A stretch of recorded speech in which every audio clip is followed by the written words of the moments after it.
Dear family members and friends of First Lutheran, during the upcoming summer months, we'll be giving special focus each weekend during our worship services to two of St. Paul's letters that come from our lectionary readings, namely 2 Corinthians and Ephesians.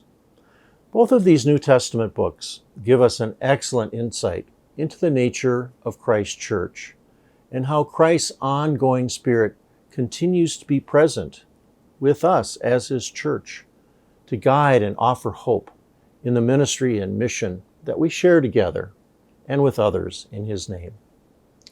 And so in our text for this coming Sunday from 2 Corinthians 4, verse 13 through chapter 5, verse 1, for this coming weekend, St. Paul gives us an image of our lives that's at once telling of our earthly nature, but also of a heavenly hope. So listen in. Paul writes, "So we do not lose heart. Though our outer nature is wasting away, our inner nature is being renewed every day. For we know that if the earthly tent that we live in is slowly being destroyed, we have a building from God, a house not made with hands, eternal in the heavens." So writes Paul. Now, at first reading, this can seem like a rather difficult word to understand.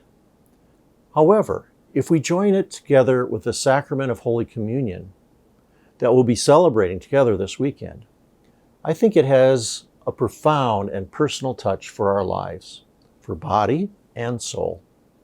Let me try to get at this by offering a brief illustration. If your son or daughter comes walking through the living room and says, "I love you, Mom. I love you, Dad," now that's one thing. However, if they come running into the living room, jumping into your lap and flinging their arms around your neck saying, "Mom, Dad, I love you," that's quite another thing, right? You see, the assurance of their love is reinforced by the physical. Their word of love reaches your heart in part through your body, or that earthly tent that St. Paul speaks of in our reading for this weekend. So the question becomes, how is it that our ascended Lord among us still, though invisible, reinforces His word of love? How would Christ penetrate the physical, throw His arms around us? Well, He does this each time we come to His table of communion.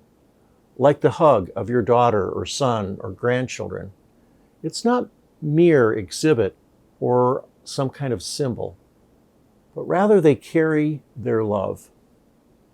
They are love. And so it is that the bread and wine we receive at communion are not only reminders of Christ's presence and love, they are His presence and love. "This is my body," says Jesus, "given for you, for the forgiveness of sin and the promise of life everlasting." And so, although our earthly nature might be wasting away, to use Paul's language, our inner nature is being renewed every day. For we know that if the earthly tent we live in is destroyed, we have a building from God, a house not made with hands, eternal in the heavens.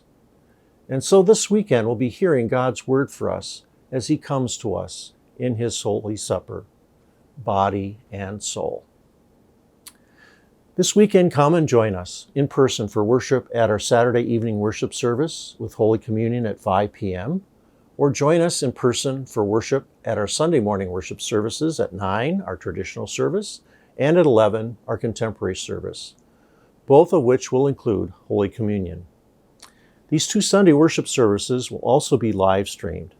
Or finally, you can always join us with our worship telecast on Sunday morning at 11 on KSFY TV. God's grace to you this day and always.